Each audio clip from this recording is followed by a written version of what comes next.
Bem, estamos dando início à segunda parte das apresentações, com a presença na mesa à minha direita, o doutor Antônio Cândido Franco, do professor Renato Epifânio, e à minha esquerda, o professor Paulo Dias Oliveira e o professor Manuel Pedro. Então, por favor, estamos dando início à sessão.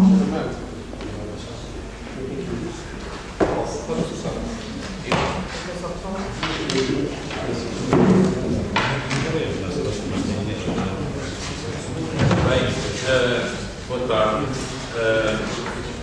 Em primeiro lugar, queria agradecer esta oportunidade para falar um pouco sobre o Oriente Suassuna e dizer logo à partida que o que é um facto é que aparecia no folheto que eu iria tratar do integralismo nos romances da obra do Oriente Suassuna, o que não corresponde inteiramente à verdade, visto que eu irei tratar apenas o tema no romance da Pedra do Rei. Primeiro, porque, e é um facto que eu deixo já, não conheço suficientemente toda a obra do Oriente Suassuna, fiquei hoje com algumas noções acerca do teatro, acerca também dos romances e mesmo do movimento armorial, mas o que é um facto é que eu não conheço a obra toda dele e apenas vou tratar o integralismo ou aquilo que aparece de integralismo no romance da Pedra do Reino. O romance da Pedra do Reino tem título completo, romance da Pedra do Reino e o Príncipe do Sangue do Vai e Volta. O que é verdade é que, além de uma pequena introdução que eu vou saltar, porque eu já percebi que o tempo, não sei exatamente qual é o tempo que temos disponível, mas quarto de hora, 20 minutos. Já vi que o tempo não é muito e ia começar precisamente por tentar estabelecer aqui algumas linhas acerca do romance. A professora Constância há pouco já falou do romance. Eu vou usar aqui a análise feita logo 4 anos, penso eu, depois da publicação do romance, em 74, por um estudioso da literatura portuguesa, Jorge Dudo Clint, onde ele determinava as datas fundamentais da elaboração do enredo do romance da Pedra do Rei. Dizia ele que 9 de outubro de 1938 marcava a redação do texto sob a forma de recurso dirigido ao Supremo Tribunal Brasileiro. Desta forma, a personagem principal clarifica o seu procedimento em 2 sucessos capitais: o assassinato do padrinho Dom Pedro Sebastião Garcia Barreto e a incursão de seu filho mais novo, Sinésio Garcia Barreto, em Taperoá. Aliás, também já foram aqui falados. Esta conjuntura é a causa da prisão e longo interrogatório de Pedro Diniz Quadrena, o herói do romance da Pedra do Reino, que se inicia a 13 de abril de 1938 e termina com o desenlace do romance, embora de forma inconclusiva. É interessante, visto que uma investigadora já tratou deste assunto, o interrogatório processa-se durante a Páscoa. Termina precisamente na sexta-feira, segundo as contas dessa investigadora.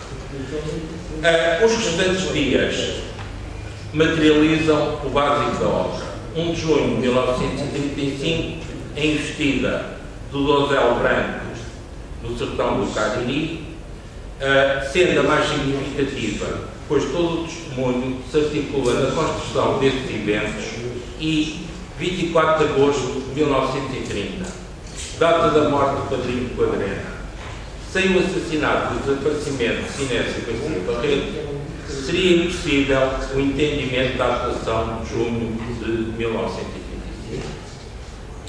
Ora, disseminados entre estas duas datas, encontram-se uma série de factos concernentes à história do Brasil. A Guerra do Reino, a Guerra da Princesa, a Revolta do Sertão, 1835-1838, e diversos episódios da história portuguesa e brasileira. Em especial, a Batalha de Alcácer Quibir, com o tema do sebastianismo, os trágicos eventos à volta do rei Zumbi, chefe de escravos negros, também já foram aqui falados, a que convém juntar episódios da juventude comunista. Dos dois primeiros acontecimentos, convém falarmos um bocadinho mais. A chamada Guerra da Princesa desencadeia-se em fevereiro de 1930, quando o coronel José Pereira de Lima, aliado João Suassuna, o pai de Ariano, que também já foi referido, tinha sido governador da Paraíba entre 1924 e 1928, se revolta contra o governador João Pessoa, por se sentir preterido na formação da lista dos deputados federais. O governador responde enviando forças militares para a zona, a fim de secar a rebelião e destituindo prefeito, vice-prefeito e promotores da localidade. As caramuças sucedem sempre com a vitória dos insurrectos, que, em junho desse mesmo ano, declaram a independência do território, criando hino, bandeira e legislação. No entanto, a 26 de julho, o governador João Pessoa é morto no Recife por João Dantas, primo pelo lado materno de Ariano Suassuna. E o coronel, não encontrando mais motivos para lutar, exila-se na cidade de Serra Talhada, na vizinhança entre a fronteira da Paraíba e de Pernambuco. Cumpre ainda acrescentar que, por suspeita de ter ordenado a morte do governador, o pai de Ariano foi também assassinado em outubro desse mesmo ano de 1930. Quanto à Pedra do Reino, Pedra Bonita, tratam-se de dois monolitos de 30 e 33 metros de altura, localizados em São José de Belmonte, na fronteira entre os mencionados Estados nordestinos. Foi nessa paragem que, em 1835, o beato João António dos Santos, com o apoio do cunhado João Ferreira, instituiu o culto suástica. De acordo com essa doutrina particular, Dom Sebastião, que em epígrafe ao romance da Pedra do Reino, Ariano chama Rei de Portugal, do Brasil e do Sertão, voltaria para o Sertão e aí fundaria uma espécie de parousia, ou parúzia, nunca sei bem como é que esta palavra se deve pronunciar. Ocorreu aí ainda a imolação de 83 indivíduos, dos quais 30 crianças que foram arrojados do alto das pedras em ofrenda ao Tejão. Não sabemos que motivo o movimento terá se extinguido em 1831.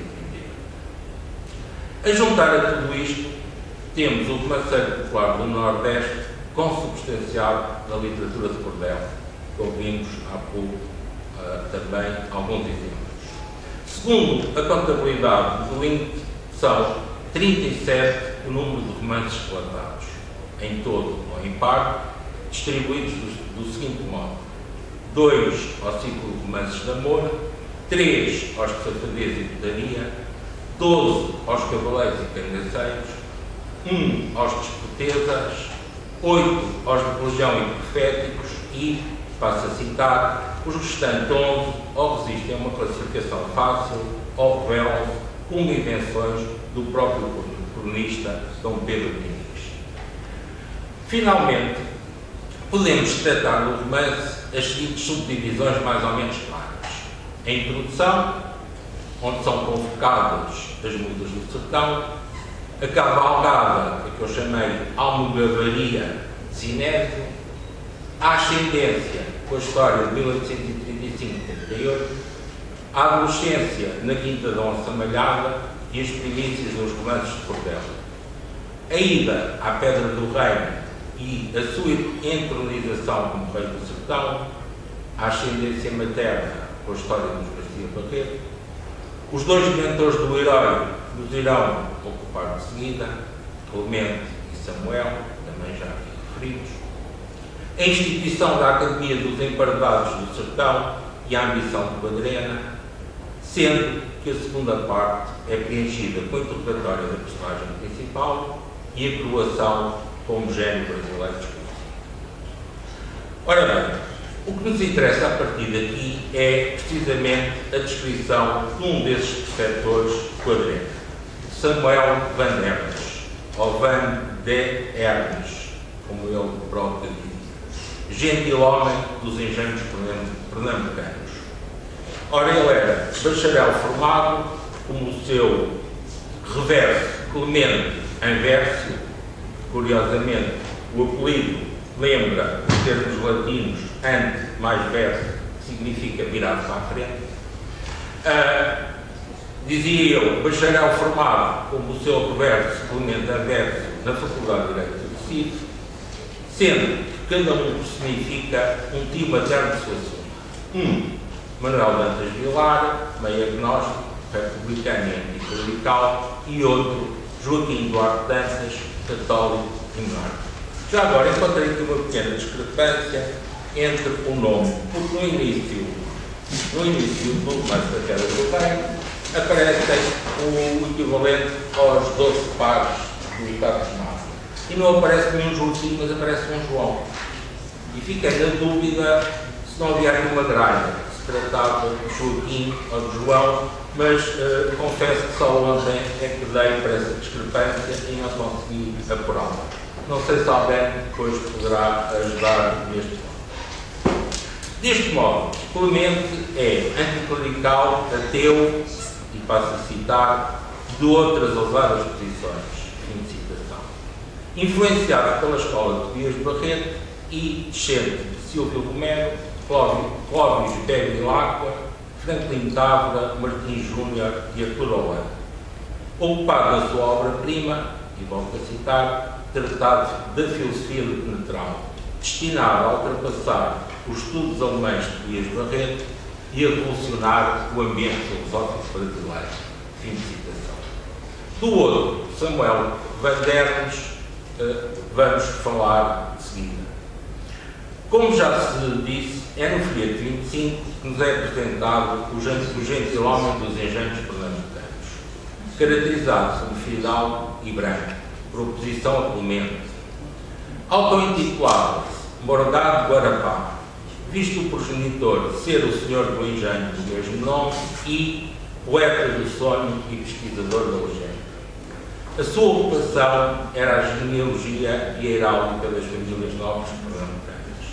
Inscrição que seria o fundamento da sua obra-prima imbuída de, e basta citar, tradição e brasilidade, que seria designada como o rei e a coroa das Esmeraldas. Foi precisamente nesta labuta que o desencantou em manuscritos e alfarrábios depositados no Paço Episcopal do Mosteiro de São Bento, em Olinda, a prol dos Garcia Barreto, de cuja versão confessa-nos que Inês Quadrena era, e passo a citar, diferente da nossa, se bem que ainda mais estranha do cavaleiro. Antes de continuarmos, convém aqui reportar 3 conceitos que, antes de mais, cativaram desde logo a nossa atenção, a saber, tradição, brasilidade, sebastianismo. Dos 2 primeiros falaremos já a seguir. Quanto ao último, é um dos guias mais significativos da obra, aliás, como também já foi salientado. O tema começa a ser desenvolvido logo nos folhetos 6 a 10, com a história dos 5 impérios de Garcia Barreto. Os primeiros acontecimentos franqueiam-se à volta da Serra do Rodeador, 1817-1820, e dão nascimento ao Primeiro Império. E passo a citar: o reinado de Dom Silvestre I do Rodeador foi curto, mas já tinha todas as características tradicionais da nossa dinastia. Seu trono era uma pedra sertaneja, catedral, fortaleza e castelo. Dali, ele pregava a ressurreição daquele rei antigo, sangrento, casto e sem mancha, que foi Dom Sebastião o Desejado. Fim de citação. A estes seguiram-se, agora já na queda do reino, o segundo e terceiro império, proclamados por Dom João I, o precursor, e Dom João II, o execrável, responsável pelo holocausto atrás mencionado. A este sucede, após a morte do anterior, o seu cunhado, Dom Pedro I, cujo império dura apenas um dia e, de forma descendente, vem entroncar em Pedro Diniz Quadrena, herdeiro de seu avô, Dom Pedro II, e de seu pai, Dom Pedro III. É por isso que ele, com alguma ironia, se auto-intitula Dom Pedro IV, mas diz, não o usurpador. O tema é retomado de forma significativa nos versos 34 e 35. Aqui Samuel começa por explicar a Quadrena que o sebastianismo não é assunto exclusivamente português nem brasileiro, porque, e passo a citar, transcende os limites puramente individuais e nacionais para ser um mito humano. O do homem, sempre desejoso de se transcender, alçando-se pela aventura, pelo delírio, pelo risco, pela grandeza, pelo martírio, até ao divino. Fim de citação. Desse modo, só duas personagens portuguesas têm o direito de aí figurar, ainda segundo Samuel: Dom Henrique e Dom Sebastião, o Mariante e o Marcial, ou a cavalaria terrestre e a cavalaria marítima, distinguidos pelo estímulo, pela utopia e pelo ignoto de que o Brasil foi o produto. A estes, Samuel adicionaria Duarte Coelho, senhor de Pernambuco, casado com uma filha da Afonso Albuquerque, A sua descendência, corporizada nos dois filhos, já nascidos em Olinda, que estiveram presentes na Batalha de Alcácer Quibir, dos quais o mais velho, Duarte Albuquerque Coelho, foi, com o próprio Dom Sebastião, o símbolo do sebastianismo nordestino. É precisamente a gesta dos dois irmãos, Duarte e Jorge, que é narrada de modo heróico e grandioso em terras africanas na companhia de Inverno. É de todo sintomático que Van Dernes termina o relato dos joelhos persignante. Tudo isso vai produzir como desfecho que só a língua portuguesa possa dar origem ao gênio máximo da humanidade. É evidente que não pretendemos escutar o tema do sebastianismo no romance da Pedra do Rei. E por esse motivo devemos entender neste momento o objeto do gênio da raça ou da brasilidade. A este é dedicado o folheto 36. Aí, Quadrena estabelece a sua receita para a execução da obra-prima do gênio brasileiro. Ela terá de ter emotividade áurea, requisitos estéticos e eruditos a que se juntariam combatividade pelas audácias destemidas do seu critério, incidência ferina nas arestas sensíveis da coletividade, a rigidez granítica de um peixeiro, caldeados com, e passo a citar, estro e a simbiose psíquica, e artista, tendo a veia sociológica de Clemente e a alma de artista de Samuel. Além disso, o gênio da raça deve ser felino para o contribuir o oncismo de Clemente e, passo a citar, dotado de pungente ironia, formidavelmente grandiloquente e provavelmente mordaz, capaz de vir a ser a luminosa ogiva de toda a construção intelectual da raça latina. Fim de citação. Seria precioso auxiliar o tapirismo de Samuel. Desembocamos assim em algo que eu chamei Plumoel Anvernes, fazendo uma ponte entre, e passo a citar, o sebastianismo negro de um e o sebastianismo ibérico do outro, numa nova espécie de sebastianismo castanho, realizasse o sonho da Pedra do Rei no futuro ainda mais ensolarado e acastelado. A tudo isto convém anexar a tradição popular nordestina, corporizada na literatura de cordel, aliás, como não pode deixar de lembrar. aliás, como não pode deixar de notar, o Adrena vai sempre aditando os versos populares aos relatos dos dois mestres. Em jeito de conclusão, se condensarmos tudo o que foi dito até agora, é um corolário lógico do papel do tradição. E por esse motivo, estando em crer que não será necessário mais palavras. No entanto, convém ainda aqui falar acerca da ligação do personagem Samuel à doutrina do liberalismo. Nessa ordem de ideias, o autor começa por nos fornecer um bosquejo acerca da situação política do Brasil durante a gestão de Getúlio Vargas, referindo a tentativa de revolução encabeçada por Luís Carlos Prestes, em 1935, e o golpe de Estado de 10 de novembro de 1937, que concluíram o poder de Vargas. Não será preciso explicitar que o momento tinha aderido à Aliança Nacional Libertadora e que, por sua vez, Samuel tinha entrado de imediato na ação liberalista brasileira, associando os jovens filhos de família de fazendeiros e proprietários e criando uma secção local da qual era ele o dirigente. O próprio Plínio Salgado tinha-lhe enviado bilhete de visita, e muito mais que isso, e passo a citar, com quem passara a manter relações de amizade depois da visita que o chefe nacional fizeram ao sertão da Paraíba. Em companhia dos intelectuais paraibanos Hortêncio Ribeiro e Pedro Batista. Deslumbrados com o prestígio de Samuel, pois o chefe Plínio Salgado, além do líder político, era um literato nacionalmente consagrado. No entanto, todos estes acontecimentos tiveram alguns desenvolvimentos que vão levar, ainda segundo o próprio romance, à insurreição integralista em 10 de março de 1938. Intentona que teria sido suspensa à última hora, visto que os chefes integralistas eram da opinião, e passo a citar, que não havia ainda condições para o golpe de mão.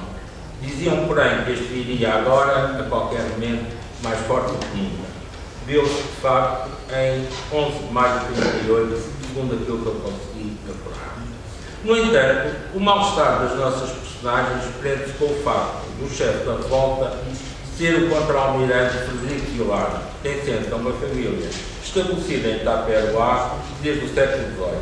E por esses motivos se pode explicar a vinda do corregedor e a ansiedade dos dois mestres, dos quais Adrena confessa que foram eles os instigadores das suas opiniões políticas. Pensamos que terá do mesmo modo alguma importância um movimento à volta da revista Fronteiras, mencionada na obra no singular, e na qual se diz que o Estado de Moraes era apaniguado. Segundo Samuel, ele tinha adquirido essa doutrina em contacto com grupos intelectuais recifenses de direita liderados por um jesuíta, António Fernandes, conseguira congregar jornalistas e políticos que ocupavam lugares de destaque nas esferas do poder em Pernambuco. Na mesma sintonia, outros tinham fundado o citado periódico, essa coletividade de arte e literatura, que, e passo a citar, puseram em moda o estilo barroco brasileiro, o despojamento monacal dos mosteiros e das casas de missões políticas, os espelhos, os cristais, as pratarias, a aristocracia dos enganos, o catolicismo meio inquisitorial dos ibéricos, o gosto para a arquitetura dos velhos sobrados das aldeias, das velhas igrejas, com suas esculturas em madeiras, seus retabos e painéis pintados a óleo sobre tábuas de pedra. Assim pela arquitetura das fortalezas brasileiras do século XVI, XVII e XVIII. Fim de citação. De facto, entre outros intervenientes, Manuel Lubambo, secretário da Fazenda em Portugal do Estado Novo, foi editor de uma revista com esse nome no Recife, mais conhecida pelo seu catolicismo, nacionalismo e antissemitismo. Para finalizar, quando Samuel descreve as façanhas dos filhos do Duarte Coelho e compara a conquista do Brasil a uma heróica novela de cavalaria, em que se buscasse, para citar, o santo cálice da esmeralda, a esfera armilar de ouro, o santo graal da nossa raça, citação, sendo que o novo país congraçava o Império Ibérico, concluindo nessa ordem de ideias, e volto a citar, assim será de novo quando os fidalgos brasileiros, ora se reunindo em torno da figura profética do Plínio Salgado, adotarem a nova visão messiânica do imperialismo. Aí, o velho reino do Peru e o México e a Bolívia e os dois reinos ibéricos, tudo isso junto fará o quinto império do Brasil. Aquela estranha rainha do meio-dia ao qual o Cristo se referiu no seu enigmático e derradeiro sermão profético. Ora bem, vou aqui dar um pequeno salto para ver se consigo terminar. Este ser, tal como o outro que citava de seguida, remetem-nos de forma direta para algumas das posições de António Sardinha. Desde logo, quando defende, no discurso de comemoração da Festa da Raça, em Badajoz, a 12 de outubro de 24, a diferença entre o mundo anglicano, alicerçado à volta do conceito de indivíduo, e o espaço ibérico, congraçado em torno da doutrina da pessoa. Este verdadeiro consubstanciado na unidade peninsular e no Império do Sul do Atlântico, a União Hispano-Americana, a verdadeira imagem do quinto Império. Além disso, é também um traço de identificação a ligação ao fascismo italiano. Esse encontra-se também presente nas publicações do imperialismo britânico, principalmente na segunda série da Nação Portuguesa, com os artigos de João Preto. Ou ainda no texto de Sardinha, a Ordem Nova, ou ainda no aparecimento do periódico A Revolução, periódico nacional sindicalista.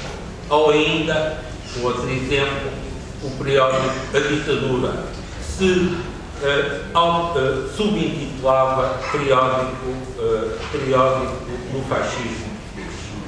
Por outro lado, é do conhecimento comum que a ação imperialista brasileira teve sempre um significativo cunho de fascismo. Para terminar, queria apenas realçar aqui dois dados interessantes. Um deles já foi posto em relevo, que é precisamente o facto de ele ser um monárquico de esquerda ou monárquico socialista, como ele também se chamava. E, por último, uma constatação e uma perplexidade. A constatação tem a ver com o fundo psicanalítico da obra. O próprio Ariano confessa, está-se a citar, a gente escreve é para acertar contas com a nossa infância, e, do mesmo modo, a relação da irmã do autor, Germana, que ao ler um esboço do texto, viu que a morte do padrinho Quadrena era análoga à morte de João Dantas, o assassino de João Pessoa. A perplexidade está à volta do facto de ser um descendente de holandeses, Van Dernes, com o pronome hebraico, Samuel, o receptáculo das tradições ibéricas no sertão. Obrigado.